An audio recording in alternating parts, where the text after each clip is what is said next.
Bonjour à chacun d'entre vous et bienvenue sur Séphiroth et compagnie. On va se retrouver pour les énergies de la pleine lune. Donc avant de démarrer, je vais vous souhaiter plein de belles choses. Vraiment des énergies qui soient, je dirais, light, entraînantes, bon, et puis qui nous aident sur ce nouveau cycle qui s'ouvre, qui démarre, et qu'on puisse vraiment trouver des sources d'inspiration, chacun une petite phrase, un petit quelque chose qui nous D'ailleurs, qui nous donne du peps.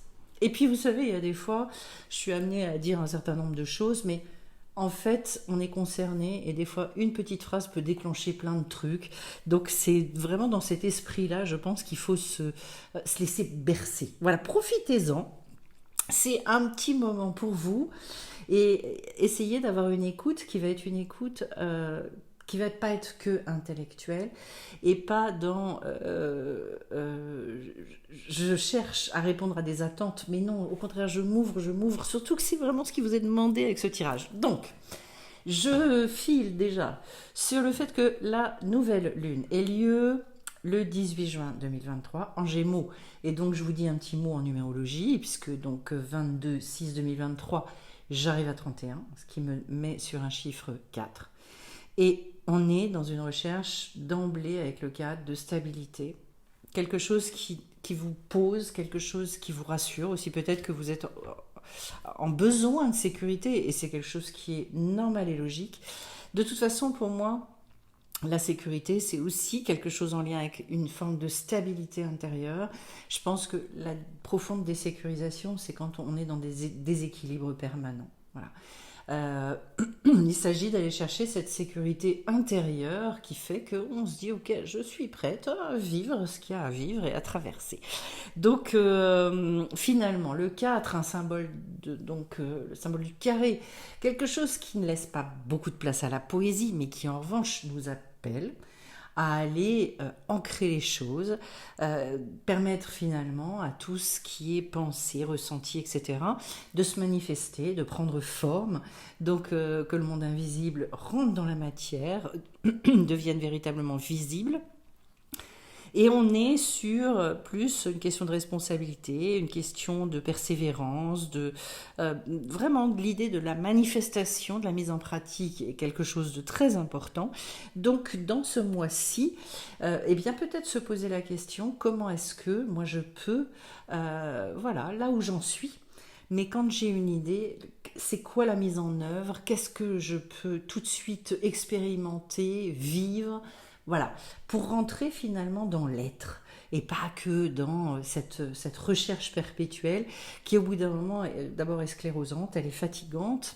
Parce qu'en fait, quand on n'a pas les fruits dans la matière et quand on n'est que dans une démarche mentale, c'est beau, ça peut confiner à un moment donné à la torture, on va dire. Donc voilà, c'est pour ça d'ailleurs que le 4 en excès, ça mène à la lourdeur, ça mène à l'obsession de vouloir des résultats, de se dire dans combien de temps je vais y être. Il y a un côté très rigide finalement qui s'instaure. Alors qu'au contraire, dans les périodes un peu compliquées, puisque là on est quand même sur la quête de vision, le même et le lamed, je vais vous en parler après, ce sont des cartes, surtout le même, hein, on est vraiment sur du du remous intérieur, pardon, du remue-ménage ou du remous. En manque, le 4 va nous dire finalement, j'ai tellement peur de ce monde, je ne sais pas comment l'affronter, m'y intégrer, eh bien je fuis un petit peu ce monde. Donc ça peut aller avec j'évite de regarder trop ma réalité, j'ai des difficultés à travailler aussi. Voilà, une accumulation de frustration parfois, et puis ben, un rapport au corps qui peut être un petit peu pas simple. Voilà, on va dire ça comme ça. Mais en même temps, on vous dit, c'est l'occasion justement d'aller travailler tout ça et de retrouver cette stabilité. Le fait que ce soit en Gémeaux m'indique qu'il y a très certainement une dualité qui est appelée à s'exprimer, mais qui appelle une réconciliation. Je pense qu'il va se retrouver au niveau de la voie du cœur avec le lamed. Voilà, le cœur comme centre de l'être. Donc, ce qui nous appelle vraiment à rassembler. On en reparlera d'ailleurs avec le psoas à propos de cette lettre-là. En tout cas, Les Gémeaux, ce sont des personnes qui sont beaucoup dans la communication et qui essayent aussi de trouver beaucoup de solutions dans cette complémentarité avec l'autre, dans le fait de pouvoir exprimer beaucoup les choses. Euh, donc oui, ça peut être intéressant aussi. Ça peut être intéressant aussi d'en passer par l'écriture. Donc n'hésitez pas à jeter certaines choses. Et puis je vous dirais, vous voyez, je pense à une chose en pensant à la dualité intérieure du Gémeaux. Peut-être que cette dualité aussi, ce qui est toujours très très intéressant, c'est justement de développer cet observateur sur soi-même. J'ai dit un observateur que moi je considère comme un observateur totalement neutre, totalement non jugeant. Pour... C'est l'occasion d'apprendre pas mal de choses sur soi, mais simplement en faisant des constats. Voilà, ça peut être très très intéressant. C'est aussi toute la force du Gémeaux finalement, bon, qui peut être aussi sa faiblesse, mais bon, c'est autre chose. Alors, on y va sur la lettre même. J'ai envie de vous dire 13e lettre de l'alphabet déjà, que c'est une des étapes fondamentales vers la voie de l'expression de notre vérité intérieure. La lettre même, elle invite à se poser les bonnes questions, en tout cas, et justement à être dans une forme d'observation de tout ça, parce qu'en fait, elle va rechercher, elle, des délivrances, elle va rechercher des guérisons, des gros nettoyages. De toute façon, et pour arriver à notre vérité, c'est pas quelque chose que l'on va concocter, notre vérité, c'est quelque chose qui est déjà préexistant. Et la lettre même, elle est là pour retirer ce qui cache, ce qui a mis des couches au-dessus de la vérité. Donc en fait, c'est gros nettoyage. Bon, vous savez qu'elle correspond, cette lettre, à l'arcane sans nom. On sait ce que ça peut représenter comme travail extraordinaire pour changer le monde, pour renaître dans un monde différent. Et donc, c'est pour ça que je vous disais en début de tirage que manifestement, on est sur quelque chose d'un petit peu costaud. Et puis en face, donc, ah oui, j'ai oublié de vous dire aussi que la lettre même, elle va correspondre au ventre, donc selon le livre du Sefer Yetzira. Et c'est voilà, tout ce qu'on vit avec les tripes, c'est aussi beaucoup notre relation au monde. Donc on parle de deuxième cerveau. C'est là qu'il va falloir aller chercher aussi une espèce de centre de gravité, donc d'équilibre. Et puis, peut-être c'est intéressant d'écouter ce ventre, voilà, qui s'exprime, qui parle, donc d'aller voir dans les tripes un peu ce qui se trame. Et en face, donc la lettre Lamed, donc là on est sur la 12e lettre, elle va nous inviter à un grand lâcher-prise. La lettre Lamed, c'est le fait de se laisser enseigner aussi, voilà, d'évacuer pas mal tout ce qui peut être trahison, méchanceté, tout ce qu'on a pu vivre et qui a pu nous empoisonner à un moment donné. En tout cas, faire le tri, classer les choses pour voilà, épurer tout ce qui aurait pu être difficile en termes de relations. Alors, cette lettre-là invite beaucoup, elle est reliée au cœur, hein, le mot lève, et elle invite à écouter son âme. Je précise que c'est une lettre, j'avais vraiment vu ça, qui ressemble fort au psoas, le muscle qu'il y a dans le corps. C'est un muscle qui a un trajet assez improbable et qui justement va relier la partie haute du corps à la partie basse, en contournant les hanches, etc. C'est très beau. Mais en tout cas, ce muscle-là, qui est très puissant, justement, relie le haut et le bas. Donc, je trouve que ce sont des belles pistes pour aller, et on l'appelle, je le précise, on l'appelle le muscle de l'âme. C'est très intéressant. Oui, de retrouver justement dans le corps. C'est pour ça que si j'ai le temps, je vous fais un tirage avec les cartes du corps, là, parce que j'ai l'impression que là, il y a un appel, il y a quelque chose. Là, je vous parlais du ventre. Là, on repart du corps aussi. J'ai envie, en fait, de creuser un peu la question. Voilà. Donc, j'espère pouvoir vous le faire rapidement. Je dirais que ce que j'entends, ce que je sens de manière un petit peu globale déjà dans ce tirage, c'est une espèce de reconnexion assez puissante en fait, mais qui vous ramène à une sécurité, mais une sécurité que vous n'obtenez pas du tout avec le mental. De toute façon, le mental, il est jamais sécurisant. Le mental, il est souvent flippant, mais il n'est jamais sécurisant. Euh, Sauf dans certaines situations, on travaille vraiment avec notre cerveau gauche pour cerner certaines situations, mais souvent autrement, c'est pas ça qui nous apporte. Là, c'est une sécurisation vraiment qui passe, à mon sens, par le corps. Alors, je commence en dos de deck avec la carte de l'éclair et pour moi, elle nous indique déjà ce que j'ai ressenti, c'est une forme de rapidité. Ne vous attendez pas à des choses longues, fastidieuses, pénibles. Non. On raisonne trop comme ça parce qu'on a été phagocyté en disant, sous prétexte que le problème nous paraît être une montagne, alors forcément, ça va prendre 3 plombes. C'est faux. C'est parce que nous, on ne voit pas la solution et comme on ne la voit pas, on se dit c'est forcément que le problème est énorme et forcément ça va prendre énormément de temps. Stop, vous arrêtez tout de suite. Ça, vous bloquez le fait que justement ça puisse se passer comme ça doit et si ça se trouve, beaucoup plus rapidement que vous ne pensez. L'éclair de toute façon nous indique que ça va très vite et que c'est par flash, comme tout ce que l'on ressent. Les ressentis, on ne reste pas 3 heures dedans. Le ressenti et tout ce qui nous est envoyé comme ça, c'est une espèce de fulgurance absolument incroyable qui après va se décliner. D'ailleurs, si ça vous intéresse de muscler, de travailler, de développer tout ça et de kiffer du coup après vraiment le quotidien, il y a le week-end du 8-9 juin sur les sens subtils et l'intuition. Et il y aura aussi de toute façon en parallèle les sens physiques. Si ça vous intéresse, n'hésitez pas à nous rejoindre. C'est à la fois en présentiel et par Zoom, je le précise. Bref, je continue maintenant. Donc, il va y avoir des lumières, il va y avoir quelque chose. Mais ne le cherchez pas dans votre mental. La bonne preuve, c'est qu'au niveau du Keter, je suis sur la quête de vision.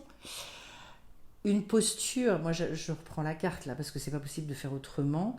Regardez la posture du corps du personnage, c'est extraordinaire. L'ouverture, et vous voyez qu'on voit bien que ça passe par le cœur. Dans une espèce de lâcher prise et de laisser aller total, donc ça va bien avec la lettre Lamed. Je retrouve aussi dans, bon je ne sais pas si on le verra bien, mais l'idée aussi au travers des motifs qui sont sur la cuisse de la personne, un peu cette idée-là du psoas. Ce que je ressens, c'est d'un seul coup une libération qui doit être vraiment corporelle. C'est dans les cellules du corps. Et d'ailleurs, c'est ça qui nous amène à des compréhensions qui sont extrêmement guérissantes. Voilà. Quand les cellules sont impactées, autres que les cellules grises, et bien en règle générale, derrière ça dépote. Alors au niveau de la Rochma, j'ai le miroir en fumée. Bon, ça porte bien son nom, on voit bien ce que c'est. Donc la sagesse, on est en train de nous dire au niveau de la sagesse, justement, c'est un brouillard. Et peut-être que cette fois-ci, ça doit passer complètement par ailleurs, par rapport à vos habitudes, par rapport à ce que vous connaissez. Donc peut-être emprunter de nouveaux chemins. On va retrouver d'ailleurs cette idée-là avec le chasseur. Donc c'est pour l'instant, il y a encore des choses qui sont dans le mystère. Voilà. Et il faut respecter cette chose-là. Donc d'emblée, on vous dit ne cherchez pas forcément à tout comprendre. C'est pas comme ça que ça va fonctionner sur ce mois-ci. C'est pour ça que quand moi je vois des choses comme ça, je me dis d'emblée, il faut dépasser la recherche purement mentale et aller beaucoup dans le ressenti. Bon, en plus, hein, on vous le dit, si je veux faire un tirage avec les cartes du corps, c'est pas par hasard non plus. Voilà. En sachant que le miroir infumé peut aussi représenter une forme d'état de déni de certaines choses. C'est pour ça que le passage par les eaux, et on retrouve l'eau ici dans le date, donc c'est important, enfin voilà, il y a une récurrence. Hein. Ça exige finalement d'accepter de se laisser nettoyer. Voilà, donc de sortir de notre enfermement et d'être vraiment dans, je pense, un regard sur les choses qui ne doit plus passer par vos modes habituels. Donc si vous avez l'habitude de rechercher, de prendre tel chemin, essayez d'en tester d'autres. Voilà. En sachant que je viens de faire un live sur vivre ce qu'on a compris et que j'ai beaucoup parlé de cet aspect-là des choses, du fait qu'il n'y avait pas que le mental qui était pourvoyeur de tout un tas de connaissances et de nouvelles appréhensions du monde, au contraire. Alors, en face de la Horma, j'ai la Bina. Donc cette fois, c'est l'intelligence. Et l'intelligence, j'ai la carte de l'aigle, donc qui nous dit très important de prendre beaucoup de recul, d'être dans une forme d'acuité. L'aigle, c'est pas avec son cerveau. Il est justement sur ce côté extrêmement observateur. Je vous en parlais tout à l'heure. Donc de développer cet observateur, cette partie de nous qui est capable d'être à l'écoute en fait de ce que l'on ressent, de nos sensations, de nos émotions, sans aucun jugement, sans rien. L'aigle, il ne juge pas. Hein. Il regarde. Voilà. Et bon, c'est un animal qui a une vision que l'on sait extrêmement acérée, enfin, d'une puissance que nous n'avons pas, en tout cas pas avec nos yeux physiques. Donc ça me fait penser aussi au fait d'aller beaucoup travailler avec la vision spirituelle des choses. De toute façon, on est bien, voilà, la quête de vision, on l'avait au-dessus. C'est quoi la vision spirituelle? C'est finalement c'est un regard qui va plus du tout partir de notre référentiel, de nos croyances, de tout cette espèce de manne d'acquis qui, à certains moments, est source d'enfermement. Voilà. Si on veut évoluer, il y a des moments où il faut casser tout ça, enfin pas tout, mais certaines choses en tout cas, pour laisser émerger finalement des choses très très neuves. Voilà. Donc ça c'est la posture. Et puis bon, je finis avec le date, puis après on verra au niveau des midotes. Mais avec le date, donc le date c'est cette fois-ci tout ce qui va être dans l'expérimentation pour incarner ce qu'on a compris justement, incarner ce savoir, et ben j'ai l'eau. Et vous voyez que l'eau pour moi c'est à la fois le symbole de la purification. Je vous disais avec aussi cette mise en lien avec Maïm, les eaux, c'est tout ce travail là de nettoyage.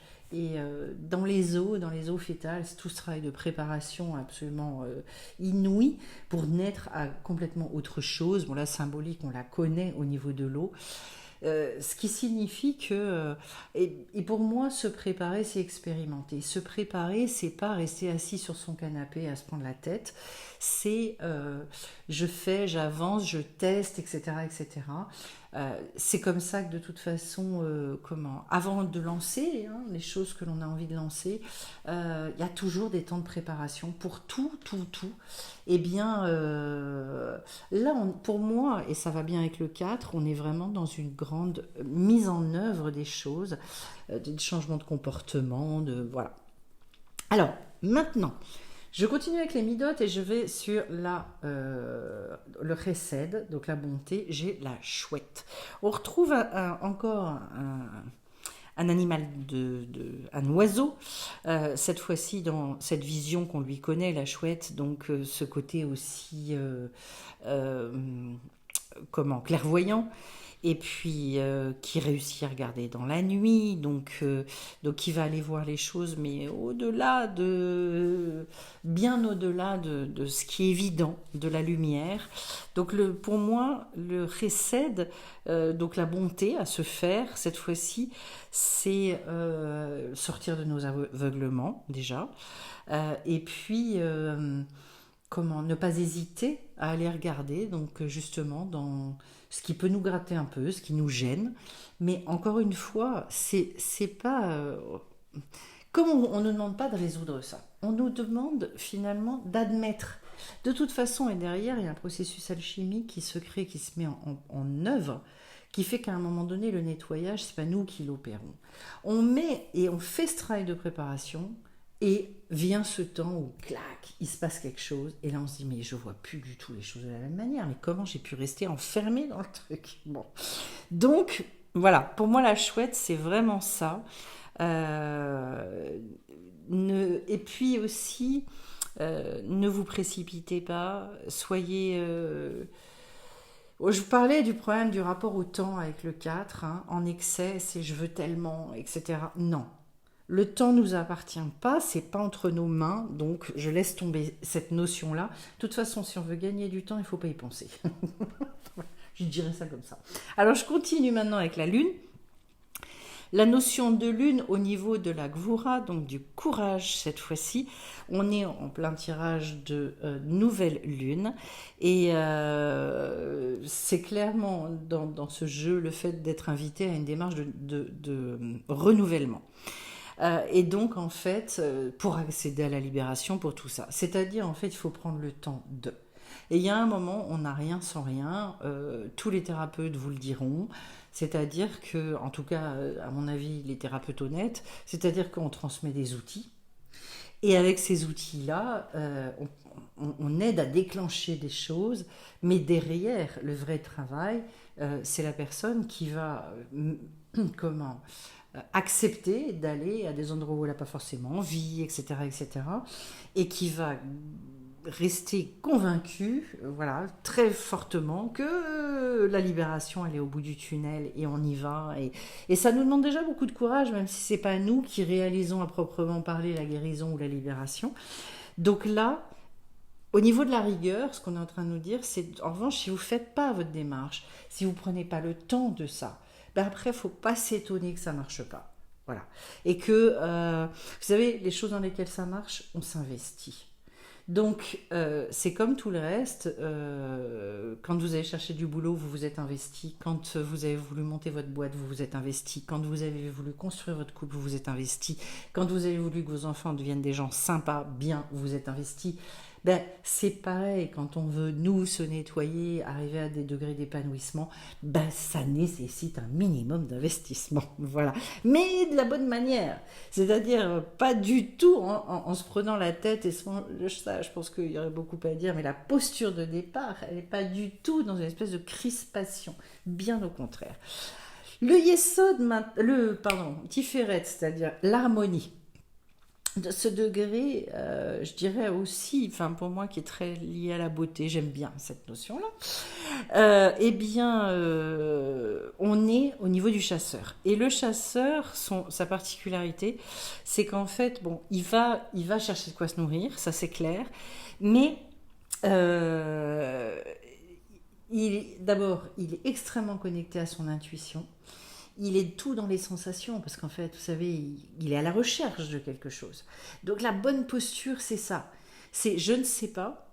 Et quand le chasseur, il s'en va, il se dit pas, je vais aller de tel point à tel point en passant par là, en faisant ci, en faisant... Non, il suit son instinct.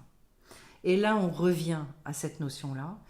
D'abord, votre chemin, il est unique. Donc n'essayez pas de copier le chemin de l'autre, ça ne marche pas. N'essayez pas de vous comparer aux autres, ça ne marche pas non plus. Y a vraiment un besoin, tous les aventuriers de la vie vous le diront, c'est qu'à un moment donné, on a eu les plus beaux moments, les moments les plus fondateurs, les plus épanouissants, ceux qui ont été, je dirais, des moments qui ont marqué notre vie et qui lui ont donné une véritable, où on s'est dit ça y est, je me suis mis sur ma destinée.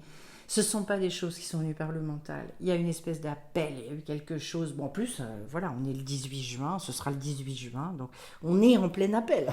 Bon. Donc, ce que je veux vous dire, c'est finalement utilisez votre boussole intérieure et utilisez tous vos sens. Voilà. Y compris le bon sens d'ailleurs. Il y a des fois où ça fait beaucoup de bien dans cette société. Alors, je passe à la montagne sacrée ensuite au niveau de la détermination, tout l'aspect courage, le Netzar, c'est vraiment ça. Et là, j'ai la montagne sacrée. Donc en fait, c'est dans l'envie d'aller chercher cet endroit, mais pour moi, c'est jamais des endroits extérieurs, ce sont des endroits intérieurs. Cet endroit intérieur où, waouh, j'ai pris une hauteur folle, où je suis dans une espèce de calme intérieur. Voilà. Et d'ailleurs, quand cette carte-là apparaît dans le jeu, On vous dit qu'il est temps d'être actif.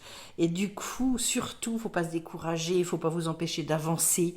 C'est le moment justement d'aller surmonter les défis. Mais à partir de cet endroit intérieur qui est un endroit mais de grande certitude en fait, hein, que c'est juste. Voilà, la détermination, elle est là. Et de toute façon, je fonce, j'y vais, vous allez être soutenu là-dedans. Soyez sûr de ça.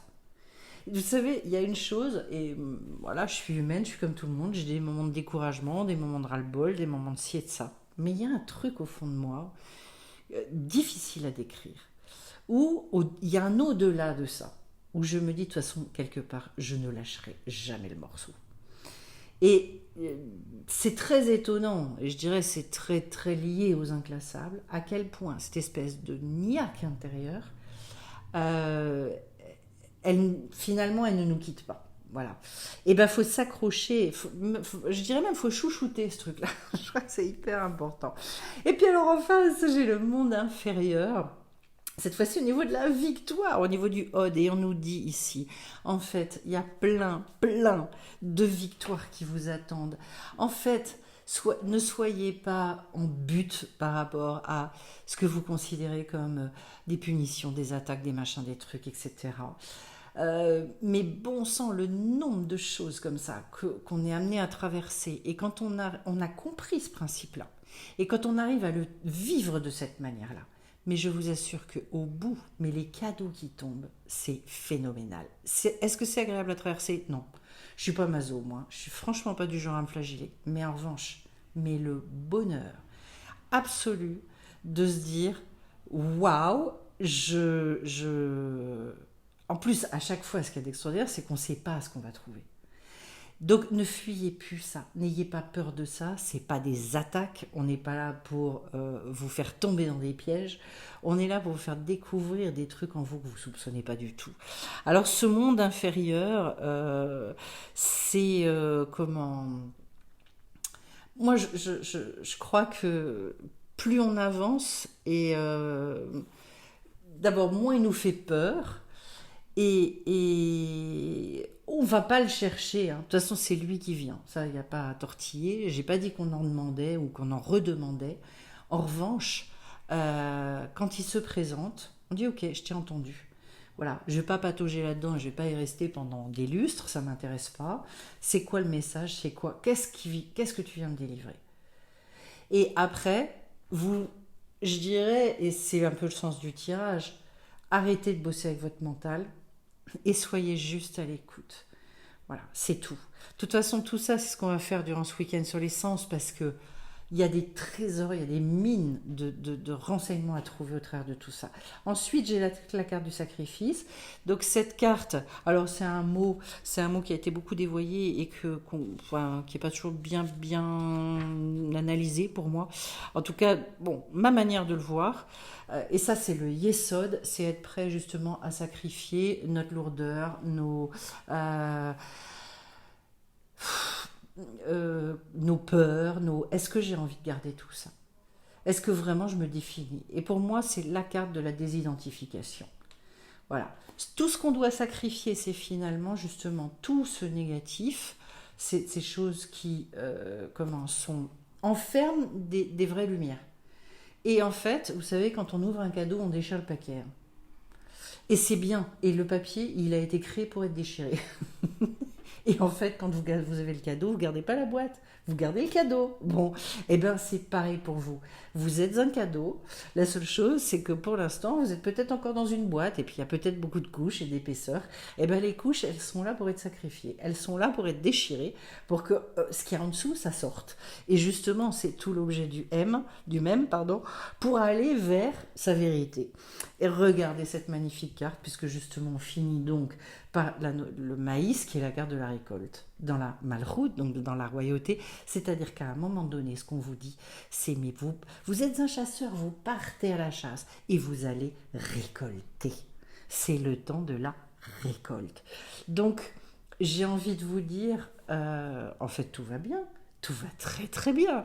Derrière, c'est sachez, et peut-être c'est une posture, et peut-être pour certains c'est d'apprendre, et vous savez il y a plein de niveaux de compréhension des choses, mais de se dire déjà, mais j'arrête de croire que on cherche à me faire suer, j'arrête de croire que je mérite pas, j'arrête de croire que ceci, que cela, même si je comprends rien, peut-être que je peux commencer à me dire à un moment donné, mais en fait je sais que c'est pour mon bien, et je sais qu'au bout du compte, on veut me libérer d'un truc. Si ça m'emmène encore vers le bas, de toute façon, c'est qu'il y a encore quelque chose en moi qui est là et qui est pas clair, qui a besoin de ce nettoyage. Alors j'y vais. Voilà. Je veux juste finir par aller une ou deux cartes de l'oracle origine. Bon, j'adore ce petit oracle. Hop. Non, là ça fait beaucoup trop. Et juste pour le petit clin d'œil, pour la gourmandise, pour le côté sympa. Allez, allez, allez. On y va. Donc la première qui est tombée, c'est la carte intuition. Bon, et ben voilà, hein, on est en plein dedans. Donc voilà, ceux qui sont libres le 8 et le 9, venez nous rejoindre. Et puis après, la carte crépuscule. Alors, vous savez, c'est extraordinaire, tous ces passages. Ce qu'il y a d'intéressant, c'est que dans la tradition hébraïque, la journée commence par le soir. Il y a un soir et il y a un matin. Et tout ça, ça forme la journée. Et le fait d'arriver au crépuscule, pour moi, c'est l'indication qu'il y a quelque chose qui appartient à un monde qui est obsolète. Il y a un nouveau jour qui doit naître derrière. N'ayez pas peur de ça. N'ayez pas peur. Vous savez, c'est pas par hasard, je crois que quand on est avec des contractions, parce qu'en fait sinon on ne sortirait jamais, on n'irait jamais. Et bien dans notre vie après, et à chaque fois qu'on est à de nouvelles choses, on vit des nouvelles contractions, on n'aime pas ça, oui ça fait peur, oui c'est désagréable. Mais en même temps, c'est jamais une mort, c'est toujours un renouveau derrière. Et c'est tout l'objet de ce que nous disent les nouvelles lunes, ce qu'on appelle les Rosh Chodesh. Vous avez, voilà, intuitivement, connectez-vous à ce savoir-là. Vous le savez. Et même s'il y a des fois on n'a pas envie d'y aller, même s'il y a des fois on a envie de faire suer, j'en ai marre, j'ai envie de faire du boudin, mais il n'empêche que ça fait du bien d'aller vers ça. Voilà. Je vais vous souhaiter vraiment un magnifique crépuscule. J'ai envie de vous dire, mais dans la joie, dans l'allégresse la plus totale, en kiffant et en vous disant, oui, ça dégage. Il y a des choses qui dégagent. Écoutez vos fulgurances, soyez très connectés à ça. Et vraiment, vraiment, travaillez à partir de vos sensations et de vos ressentis.